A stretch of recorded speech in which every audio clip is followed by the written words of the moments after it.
오늘 제가 전할 말씀은 마르다가 만난 예수님입니다.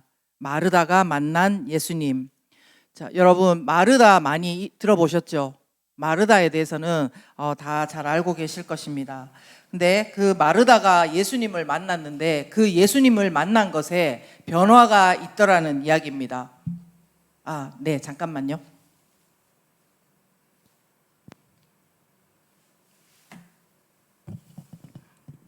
네, 마르다가 예수님을 만났는데 성경에는 두 번 기록이 나옵니다. 첫 번째 기록은 누가복음 11장에 나오고요. 누가복음 10장에 나오고요. 그리고 두 번째 기록은 요한복음 오늘 읽은 11장에 나옵니다. 그렇게 그 마르다의 그 모습 가운데 변화가 있었다는 것입니다. 자, 마르다는 아시는 대로 베단이라는 곳에 사는 여자였습니다.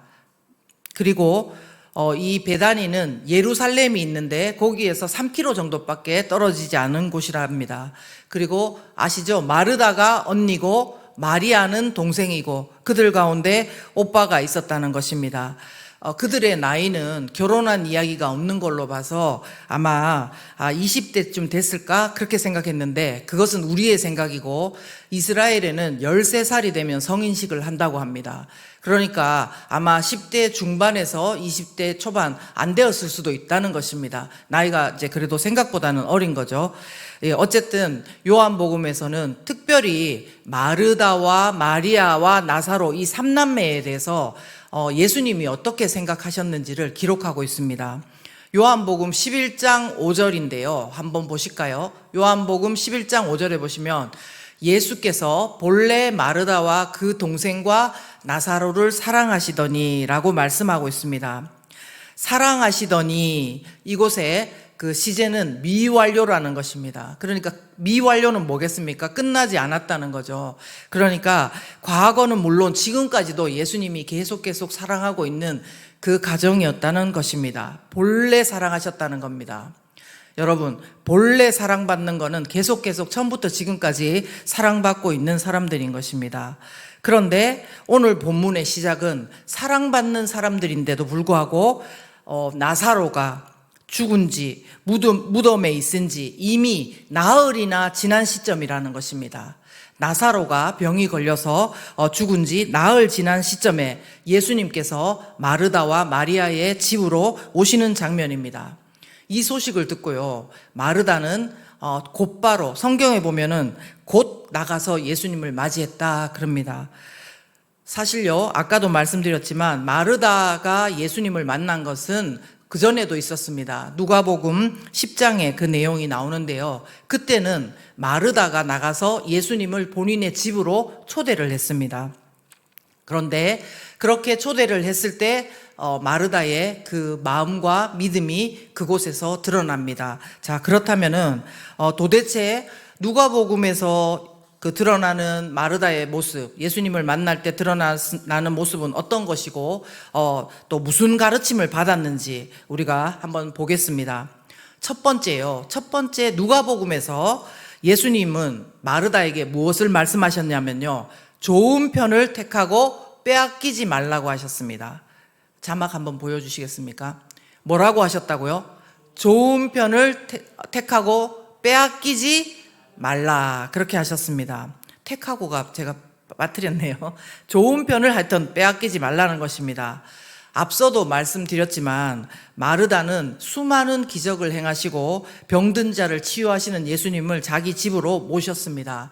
여러분 생각할 때에 그 예수님만 초청을 했다 해도 예수님만 오시겠습니까? 아니면 예수님을 따르는 사람들도 같이 오겠습니까? 옆에 있는 아무래도 제자들이나 그런 사람들이 많았겠죠. 그래서 같이 왔을 것입니다. 여러분의 집에 만약에 너무너무 중요하고 또 이렇게 수도 많은 사람들이 온다고 한번 생각해 보십시오. 여러분의 마음은 어떨 것 같습니까? 저는 굉장히 마음이 급했을 것 같습니다. 마르다도 어쩌면 집으로 들어오자마자 막 갑자기 불도 피우고 그 다음에 물부터 올리고 막 그렇게 했을지도 모릅니다. 이런 그녀에 대해서 성경은 이렇게 말씀합니다. 준비하는 일이 많아 마음이 분주했다. 뭐라고요? 준비하는 일이 많아 마음이 분주했다는 것입니다. 근데 요거를 원어적인 해석으로 조금 더 자세히 보면요, 별로 좋은 의미가 아니에요. 뭐냐면 마음이 안정되지 못하고, 한번 읽어 주실래요? 시작. 마음이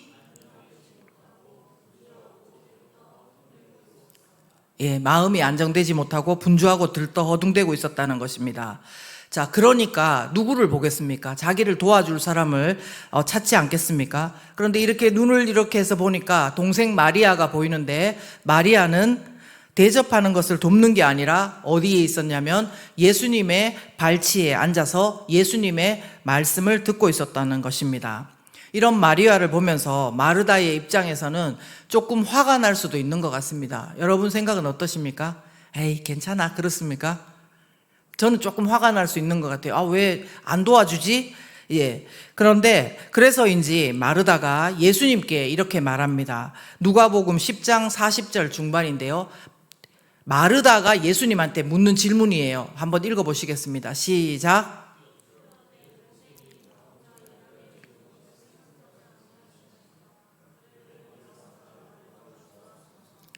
네. 합치는 안 됐지만 뜻은 아시겠죠? 네. 내 동생이 나 혼자 일하게 두는 것을 생각하지 아니하십니까? 이렇게 하는데 이 말 속에요, 뭐가 다 들어있냐면은 마리아를 향해서도 이렇게 합니다. 마리아가 언니 일하는데 도와주지 않고 있습니다. 근데 예수님께서는 그걸 보고 계신데 왜 도와주라고 하지 않죠? 이렇게 두 개를 딱 이렇게 손가락을 하면서, 근데 뭡니까? 나는 근데 이런데도 일하는 사람이지 않습니까? 이런 분위기인 거예요. 여러분, 이런 상황이 여러분들 그 생활 가운데 없습니까? 없어요? 예, 있을 때 있죠. 네. 아, 이거 도대체 어떻게 해야 되나, 그럴 때 있는 것입니다. 그런데 예수님께서 이때에 그 마르다가 묻는 의도는 뭡니까? 아까 나온 대로 마리아한테 너 언니 좀 도와, 이 말을 듣고 싶어서 예수님께 말한 거 아니겠습니까? 그리고 너 참 수고한단 말 듣고 싶었던 거죠. 그런데 예수님께서 어떻게 말씀하셨는지, 저는 요 본문을 읽을 때마다 찬물을 이렇게 확 끼얹으면서 정신 차려라 이렇게 하는 것 같더라고요.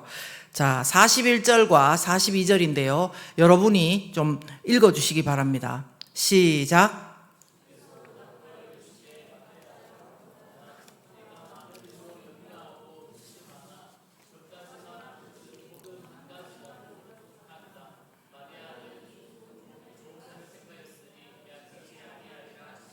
아멘. 네. 무슨 말씀입니까? 먼저 예수님은 마르다에게 우리에게도 지금 하시는 말씀이겠죠.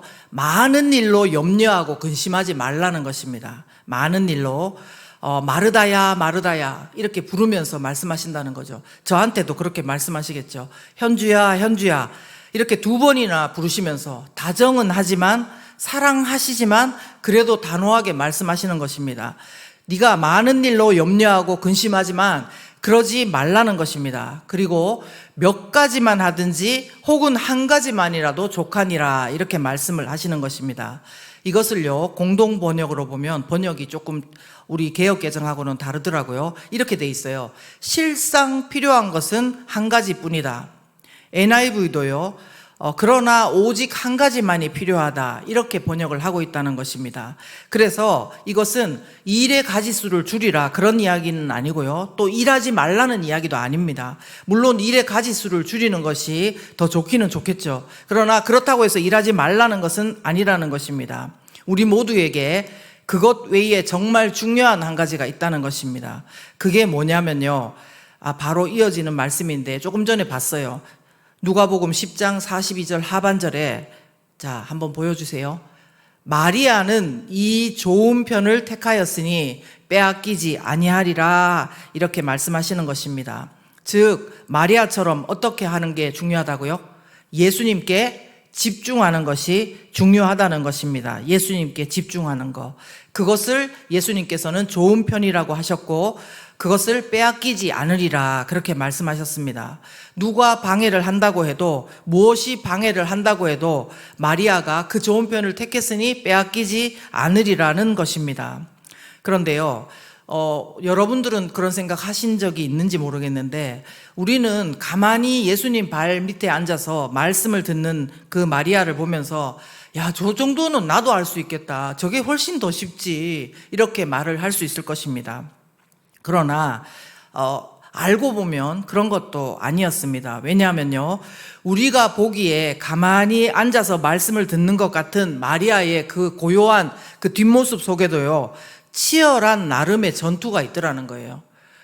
여러분, 고요 속의 전쟁 뭐 이런 거 들어봤습니까? 조용하게는 있는데 그 안에서 엄청난 전쟁을 치르고 있다는 것입니다. 무슨 전쟁이냐면요, 그때 당시에 여자들을 이렇게 되게 하대했는 거는 여러분들 아시죠? 그래서 랍비한테 여자들이 이렇게 발밑에 앉아가지고 배울 수는 없었다고 해요. 그러면 뭘 깨트린 겁니까? 금기를 깨트리고 그 자리에 앉아가지고 배운다는 거죠. 그리고 뒤에서 레이저가 날아옵니다. 무슨 레이저 날아와요? 마르다가 안 도와? 너 안 도와? 너 뭐해? 이런 눈길을 보내는 것입니다.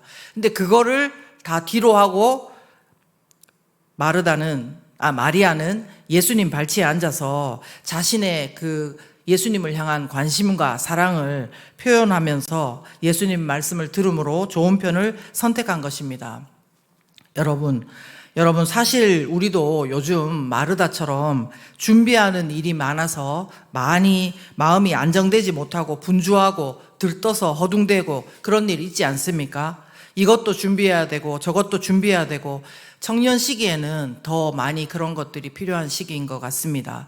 그러나 그것 때문에 마음을 한 군데 집중하기가 참 힘들고 오히려 일이 손에 잡히지가 않고 그렇다고 또 누군가 나를 대신해 줄 사람도 없는 것 같은 그런 상황입니다. 그러나 이럴 때 우리에게 해야 할 중요한 한 가지는 뭐냐면요, 많은 일로 염려하고 근심하지 말고 지금 바로 좋은 편, 예수님께 집중하는 것을 택하라는 것입니다. 그러면 이거는 뭘 잘해야 되냐면요, 가지치기를 잘해야 됩니다. 뭘 잘해야 된다고요? 가지치기. 주님께 집중할 수 없도록 하는 것을 그것부터 제해야 됩니다. 예수님께 집중할 수 없도록 하는 것들이 여러 가지가 있습니다. 뭐 행동으로도 있겠죠. 예를 들면은 예배를 방해하는 어떤 모임이라든지 아니면은 그런 약속이라든지 아니면은 계속 먹고 노는 모임이라든지 아니면은 뭐 하여튼 좀 불건전한 모임이 있을 수도 있겠죠. 근데 그것뿐만이 아닙니다. 우리의 감정들도 주님께 집중하는 것을 늘 방해합니다. 남자들이 가장 많이 짓는 죄는 제가 잘 모르겠는데 여자들이 가장 많이 짓는 죄는 시기 질투라고 하더라고요. 그래서 그 예배 드리고 하나님 말씀에, 예수님의 말씀에 집중할 때 그런 것들이 많이 올라와서 예수님과의 그 관계를 방해한다는 것입니다. 미움, 시기, 질투, 분노, 집착, 때로는 사랑, 그런 것들이 생각나면서 우리가 예수님께 마음을 집중하는 것들을 계속 막죠. 그래서요, 그냥 좋은 편을 선택하는 정도가 아니라 그냥 가지치기만 해서는 안 되고 계속 아마 여러분들은 여러분들의 주의가 자꾸 그쪽으로 갔다가 또 예수님께 왔다가, 근데 예수님께 오래 있으면 좋잖아요. 근데 여기 바라보다가 이쪽에 한참 가 있다가 맞다 그러고 또 오고 그럴 수도 있는 겁니다. 그러나요, 실패하더라도 여러분 다시 예수님께 시선을 집중하고 또 주님께서 주신 그 좋은 편을 택했으니 그 기쁨을 빼앗기지 않기를, 그 오늘의 말씀이, 마르다에게 주신 말씀이 저와 여러분 가운데 이루어지기를 예수님 이름으로 축원합니다. 자, 그러면 이번에는 첫 번째 만남이었고요. 두 번째 만남은 요한복음, 오늘 본문에 나오는 만남입니다. 이것을 본문을 보면서 우리가 돌아보아야 될 것이 뭔지 한번 생각해 봤으면 좋겠습니다. 두 번째 대지를 한번 띄워주십시오. 자, 이거는 두 번째는 질문입니다. 예수님은 부활이요 생명인 나를 네가 믿느냐? 이렇게 지금 물으십니다. 다시 한번요. 부활이요 생명인 나를 네가 믿느냐? 이것이 바로 우리를 향한, 마르다를 향한 질문입니다. 성경에 기록된 마르다와 예수님의 두 번째 만남은 완전한 절망 상태에서 만났습니다. 왜냐하면 병이 들었던 오빠가 죽었고 그것도 이미 4일이나 지난 시점이었던 것입니다. 여기서 4일이라는 의미는 부패가 이미 시작되어서 냄새가 나고 있고 그들의 유대인 풍습으로는 영원히 떠나서는 다시 돌아올 수 없는 그런 때다. 뭐 이런 이야기들이 있더라고요. 그래서 어쨌든 완전한 돌이킬 수 없는 그 절망의 상태, 그런 상태에서 마르다가 예수님을 만난 것입니다. 그때나 지금이나요, 우리의 모든 고통의 상황들은 우리 믿음의 바닥이 뭔지를 드러내게 합니다. 우리 삶에 좋은 사람들, 좋은 일들, 좋은 것이 많은 상태에서는 사실 우리 자신을 우리가 제대로 알 수가 없습니다. 여러분들은 어떤 가운데 있는지를 잘 모르겠어요. 그러나 좋은 상황과 좋은 사람과 좋은 말들이 바로 나 자신인 줄 알지만, 그것으로 안정감을 가지고 있었지만 고통과 절망의 상황이 되어서 그것들이 다 없어지면요, 정확하게 우리가 가지고 있는 믿음이 어떤 것인지 알게 됩니다. 그러나 이런 상황 가운데서도 우리에게는 소망이 있습니다. 무슨 소망이 있냐면요, 이런 때에 예수님께서 우리를 찾아오시고 우리의 믿음을 더 강하게 해주시기 때문에 그렇습니다. 그 전에 우리가 가지고 있던 믿음으로는 그 상황을 이겨나갈 수가 없는 것입니다. 저는 게임은 하지는 않지만 게임을 하는 누군가를 자주 보는데요, 항상 거기를 지나가려 그러면 뭔가를 획득해야 되더라고요. 맞죠? 예. 그런 것처럼 거기를 지나가려 그러면, 이 고통의 시간을 지나가려면 믿음이 있어야 되는데 그런 믿음이 없다는 것입니다. 그래서 누가 찾아오십니까? 오늘 본문처럼 우리가 찾아가는 것이 아니라 예수님이 마르다를 찾아오시고 우리를 찾아오신다는 것입니다. 여러분이 지금 가장 절망의 상황은 아닐 수 있습니다. 그러나 절망의 상황 가운데 여러분, 예수님이 찾아오시고 여러분에게 당신이 누구인지 말씀해 주시고 그 말씀으로 예수님은 우리의 절망을 끝내시고 우리를 조금 더 단단한 믿음의 사람이 되게 그렇게 하십니다. 여러분 믿으십니까? 예, 믿으실 수 있기를 바랍니다. 마르다가 예수님을 자기 집으로 영접해 드리고도 분주한 마음으로 허둥대다가 주님과의 친밀한 교제의 시간을 제대로 갖지 못했던 마르다인데, 과연 어떻게 변했을지, 예수님이 찾아와서 어떻게 변했을지 한번 봅시다.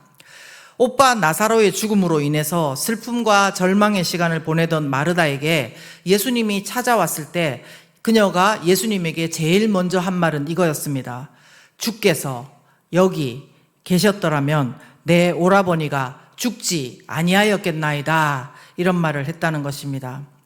여기서 마르다의 이 말은 예수님에 대한 원망이다, 그런 말도 있더라고요. 그러나 성경학자들은 그것이 원망은 아니고요, 그래도 나름대로의, 예수님께서 여기 계셨더라면 우리 오빠가 죽지 않았을 것이라는 그런 나름대로의 믿음을 나타내는 말이었다는 것입니다. 그래서 마르다의 믿음은 뭐냐면은 죽은 자는 아니고요, 적어도 병에 걸려 있는 사람들은 살릴 수 있는 그런 분이 예수님 아닌가 하는 믿음이 있었다는 것입니다. 여러분들은 이런 믿음 있으십니까?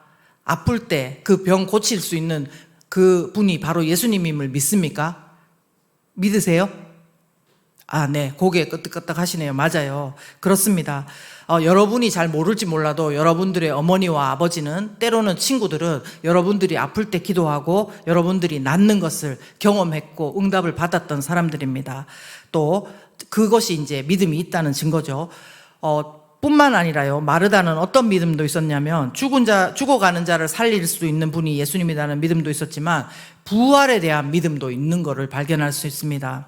예수님께서 마르다에게 너의 오라비가 다시 살아나리라, 이렇게 말씀합니다. 아까도 말씀드렸죠. 그 마르다의 오빠 나사로는 죽은 지 이미 나흘이나 되었다고 했습니다. 그런데 예수님께서 네 오라비가 다시 살아나리라, 이런 말씀을 했을 때 마르다의 대답은 뭐냐면은, 마지막 날 부활 때에는 다시 살아날 줄을 내가 아나이다, 이런 믿음의 말을 하는 것입니다. 여러분, 마르다가 이 부활 신앙을 갖고 있다는 거, 그 다음에 예수님이 죽어가는 자를 살릴 수도 있다, 이걸 갖고 있다는 거 참 놀라운 일 아닙니까? 그죠? 이 정도 믿음 없는 줄 알았는데 있다는 것입니다. 그런데요, 분명히 달라진 거는 맞는데 예수님께서 마르다에게 이 정도 믿음에 머물기를 원하신 거는 아니라는 거예요. 그냥 그 믿음으로 머물기를 원치 않으셨다는 거예요. 이거는 다시 말하면 뭐냐면은 여러분도 그냥 지금 정도의 믿음을 가지고 있기를 원하지 않는다는 것입니다. 예수님은요, 슬픔 가운데 있던 마르다와 마리아의 가정을 찾아오셔서 도전하십니다. 뭐라고 도전하시냐면은 네 오라비가 다시 살아나리라. 23절에 그렇게 말씀하십니다. 이것은요, 요한복음 5장 21절에 하셨던 말씀을 마르다에게 지금 그 일이 일어날 것이라고 선포하고 계신 것입니다. 요한복음 5장 21절에서는 아버지께서 죽은 자들을 일으켜 살리신 것 같이 아들도 자기가 원하는 자들을 살리시느니라, 이렇게 말씀하고 있습니다.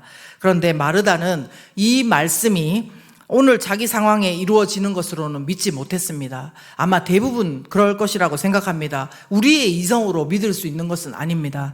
그러나 예수님께서는 지금 바로 그 일이 일어날 것이라고 하는데 우리는 믿지 못하고 있는 것입니다. 그래서 예수님이 본인에 대해서 말씀하시는 거죠. 뭐라고 말씀하십니까?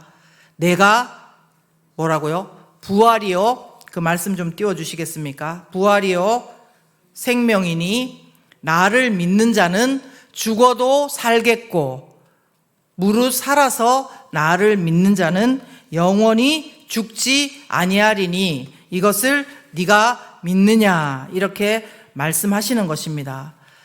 여러분, 예수님을 부활의 주님으로, 생명의 주님으로 믿는다는 것이 무슨 뜻인지 저도 이번 설교를 준비하면서 이렇게 많은 고민을 했습니다. 진짜 어제 밤을 거의 샜어요.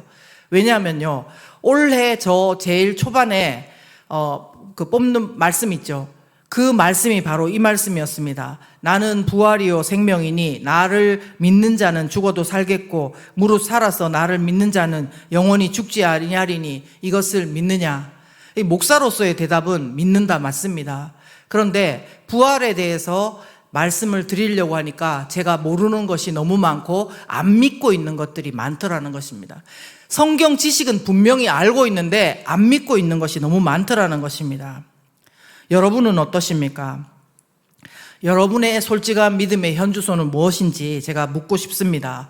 우리도 마르다처럼요, 말씀으로는 분명히 알고 있어요. 그러나 지식적으로는 아는데 현실에서는, 지금 우리 삶에서는 정작 예수님을 불신하고 있는 것들 여러분들은 없습니까? 부활의 주님, 생명의 주님을 믿는다고 하는데 그것이 정작 무엇인지, 우리 삶 가운데서 부활의 주님을 믿는다는 것이 어떤 것인지 잘 모르더라는 것입니다. 여러분, 그 전에 어릴 때도요, 교회 학교에서 보면 십자가 묵상을 하면 막 애들이 막 울더라고요. 보셨어요? 여러분도 우셨습니까?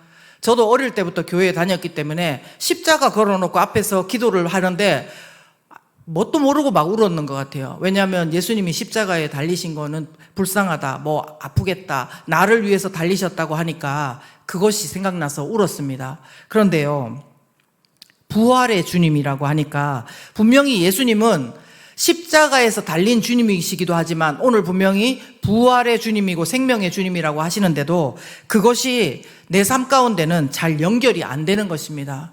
여러분들은 어떠신지 저는 참 궁금하고, 그래서 저는 나중에 부활의 주님에 대해서 더 알게 되면 여러분들과 또 나누고 싶습니다. 그러나 제가 모르지만 사도 바울은 말했습니다. 이 부활이라는 것, 부활의 주님을 안다는 것이 얼마나 대단한 것인지 성경에 이렇게 기록하고 있습니다. 사도 바울의 표현을 보겠습니다. 에베소서 2장 4절에서 6절인데요. 여러분, 이 부활의 주님, 부활을 사모하는 마음으로 이것을 한번 읽어보겠습니다. 긍휼이 풍성하신 하나님이 우리를 사랑하신 그 큰 사랑을 인하여 허물로 죽은 우리를 그리스도와 함께 살리셨고 너희는 은혜로 구원을 받은 것이라. 또 함께 일으키사 그리스도 예수 안에서 함께 하늘에 앉히시니. 아멘. 여러분들 이 말씀이 별로 안 다가올 것입니다. 그런데요, 이거를 그냥 제가 말로 해드리겠습니다. 무슨 말이냐면요, 부활은 뭐냐면은 우리 몸이 부활하죠, 나중에. 그죠? 믿으시죠? 몸이 나중에 부활을 합니다. 예수 그리스도를 믿는 자는 이 땅에서 죽어도 몸이 부활을 합니다. 가장 아름다운 모습으로, 가장 영광스러운 모습으로 부활한다고 성경은 약속하고 있습니다. 그런데 그것도 그것이지만 예수 그리스도를 자신의 부활하신 구주와 주님으로 믿는다는 것은요, 여기 잘 들으십시오. 믿는 순간에 우리는 영적으로 이미 부활했다는 것입니다. 영적으로 이미 부활했다는 것입니다. 그리고요, 영적으로 이미 승천해서 아까 조금 전에 말씀처럼 아까 뭐라고 했습니까? 허물로 죽은 우리를 그리스도와 함께 뭐 했다고요? 죽었던 자를 살리는 것이 바로 부활 아닙니까? 그쵸? 죽었던 우리를 그리스도와 함께 살리셨고 또 함께 일으키사 그리스도 예수 안에 함께 하늘에 앉혔다는 것입니다. 여러분, 우리는 이 땅에 대한민국 국민으로 살아갑니다. 그러나 영적으로 우리는요, 그리스도 예수 안에, 예수 그리스도께서 승천하셔서 하나님 우편에 앉아 계시는데 그 안에, 예수님 안에 우리가 있다는 것입니다. 하나님 나라 백성이라는 것입니다. 여러분의 주소는, 주민등록은 여기에 있지만 영적인 주민등록은 하나님 나라 자녀라는 것입니다. 이것이 바로 부활의 주님을 믿는 사람들 가운데 있는 일이라는 것입니다. 그래서요, 마틴 로이드 존스라는 그 사람이 유명한 목회자가 있는데요, 그분의 에베소서 강해에 보면은 부활하신 주님을 믿으면서 사는 삶에 대해서 이렇게 말하고 있습니다. 새로 태어나는 거듭남을 통해 우리는 주 예수 그리스도와 하나가 되어 그분의 삶을 공유하고 그분에게서 오는 모든 복에 참여한다. 이것이 아직 저도 얼마만큼 대단한 복인지 다는 모르는 것 같아요. 그런데 생각해 봤는데 여러분도 분명히 한번 생각을 해보시기 바랍니다. 제가 12년 전에 그 수술을 받고 지금까지 건강하게 살고 있는 것도 사실은 하나님께서 이렇게 주시는 그 복에 참여한 게 아닌가, 저 그렇게 생각하고 있고요. 그리고 영적으로도 그야말로 우울하고 낙심되었고 그 어둠 가운데 있었는데 지금 하나님의 자녀로 불러주셔서 이렇게 말씀을 같이 나누고 또 기쁨과 또 물론 중간에 힘들 때도 있지만 하나님 안에서 감사하면서 살 수 있는 것이 그리스도의 복에 참여한 것이 아닌가 생각합니다. 여러분 가운데도 그런 것들을 생각해 보시면서 하나님 앞에 고백했으면 좋겠습니다. 여러분, 우리 눈에는 안 보이지만 말씀 그대로 예수님을 믿으면 죽어도 삽니다. 살아서 믿으면 영원히 죽지 않습니다. 미래의 종말에 몸으로 부활하는 것도 맞지만 영적으로 이미 예수 그리스도와 함께 살리시고 일으키심을 받아서 그 거처를 땅에서 하늘에 옮긴 자가 우리들인 것입니다. 이것을 여러분도 믿고 같이 누리고 경험하고 싶지 않습니까? 아까 말한 것처럼 그리스도와 그리스도의 십자가에서 고난당한 그 주님도 우리 주님이지만 장사한 지 사흘 만에 죽음을 이기시고 부활하셔서 승천하신 분도 우리 주님인 것입니다. 저와 여러분이 부활의 주님, 생명의 주님을 알고 누리고 경험하게 되기를 원합니다. 자, 우리에게 네가 믿느냐 이렇게 했을 때 우리의 대답은 놔두고요, 예수님이 그렇게 물었을 때 마르다가 어떻게 대답했던 것 같습니까? 여러분 어떻게 대답했는지 아십니까? 자, 보여주십시오. 마르다의 대답입니다. 이르되, 같이 읽을게요. 시작. 주여 그러하오이다. 주는 그리스도시요 세상에 오시는 하나님의 아들이신 줄 내가 믿나이다. 주여, 그렇습니다. 당신이 부활의 주님이고 생명의 주님입니다. 주는 그리스도시고 세상에 오시는 하나님의 아들이신 줄 내가 믿나이다. 이렇게 고백을 했다는 것입니다. 여러분, 이건 정말 놀라운 고백입니다. 아까 첫 번째 만남을 말씀드렸지만 거기는 분주한 일로 허둥지둥되면서 그 일 때문에 주님께 집중을 못하고 있었던 마르다인데 이제는 그 마르다가 아닌 것입니다. 믿음이 자란 것입니다. 예수님 발 앞에 앉아서 말씀을 듣던 어쩌면 마리아보다도 믿음이 부족해 보였던 마르다였는데 오빠가 죽었던 절망의 순간에 예수님을 만나고 예수님의 말씀을 들으면서 마르다는요, 여성 최초로 예수님을 향한 주는 그리스도시요 살아계신 하나님의 아들, 세상에 오시는 하나님의 아들이신 줄 내가 믿나이다. 이런 놀라운 고백을 한 주인공이 되었던 것입니다. 제가 왜 여성 최초로 이런 말 하는지 눈치채셨습니까? 이런 말 한 사람이 또 있잖아요. 주는 그리스도시요 살아계신 하나님의 아들입니다. 자, 누구신지 말하는 사람에게 커피 한 잔 쏩니다. 한 잔은 별로입니까? 네, 베드로입니다. 베드로 생각나시죠? 베드로, 마태복음 16장에 나오는 베드로의 고백. 그때 예수님께서 얼마나 기뻐하셨는지 여러분 아실 것입니다. 그러시면서 예수님께서 베드로에게 그렇게 말씀하셨어요. 그 베드로의 고백 위에 음부의 권세가 이기지 못하는 교회를, 내 교회를 세우겠다, 그렇게 말씀하셨던 거 아닙니까? 이런 고백을 여성 최초로 마르다가 했다니까요. 처음부터 믿음 좋은 사람 아니었고 말씀 제대로 이렇게 딱 들으면서 주님께 집중한 사람 아니었는데 이렇게 됐다는 거. 그래서 제가 이 말씀을 전하고 싶었습니다. 저와 여러분들의 삶 가운데 나는 다른 사람보다 믿음이 없는 것 같고 예수님께 집중하고자 하는데 잘 안 되는 것 같고 나는 믿음의 부모가 없는 것 같고 나를 위해서는 누군가 도와주지 않는 것 같고 이런 마르다와 같은 허둥지둥하는 마음 가진 분 계십니까? 그러나 너무 슬퍼하지 마십시오. 왜냐하면 우리 주님이 여러분들을 찾아오십니다. 저에게도 믿음의 부모, 믿음의 형제들 있을 때는 주님이 안 찾아오시는 것 같았는데 아무도 안 믿는, 주변에 다 둘러봐도 50명을 찾아봐도 한 명도 안 믿는 곳에 제가 가 있으니까 주님이 저를 찾아오시더라는 겁니다. 주님의 찾아오심을 여러분들이 경험하고 무엇보다도 부활의 생명은, 부활이요 생명이신 주님을 만나서 마르다와 같이 그렇게 고백하고 믿음의 성숙이 일어나는 저와 여러분 되시기를 예수님 이름으로 축원합니다. 네, 이 시간 우리가 함께 기도했으면 좋겠습니다.